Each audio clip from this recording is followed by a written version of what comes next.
The AP-CNBC poll sought to gauge public opinion on the upcoming Twitter IPO. The American public is generally pretty skeptical about the Twitter IPO. Most say it's not going to be a good investment, and that's in contrast with what we found in an AP-CNBC poll last May about the Facebook IPO. Most people did say they thought Facebook would be a good investment and would be successful in the long term, but there's much more doubt about Twitter's ability to be a long-lasting company.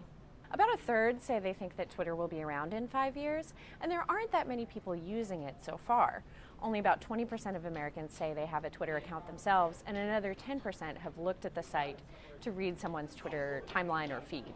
And I think that the poll reveals that some of the ways that Twitter might seek to monetize itself aren't necessarily the way that people actually use Twitter, which could be impacting their views of the IPO.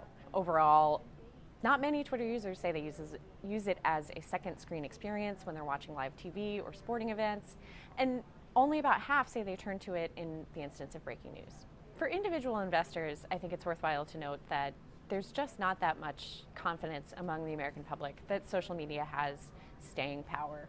Many say that Facebook or LinkedIn or Pinterest or Twitter, that none of those really have the ability to be a successful company in 5 years. So they're not committed to these networks, despite high levels of usage.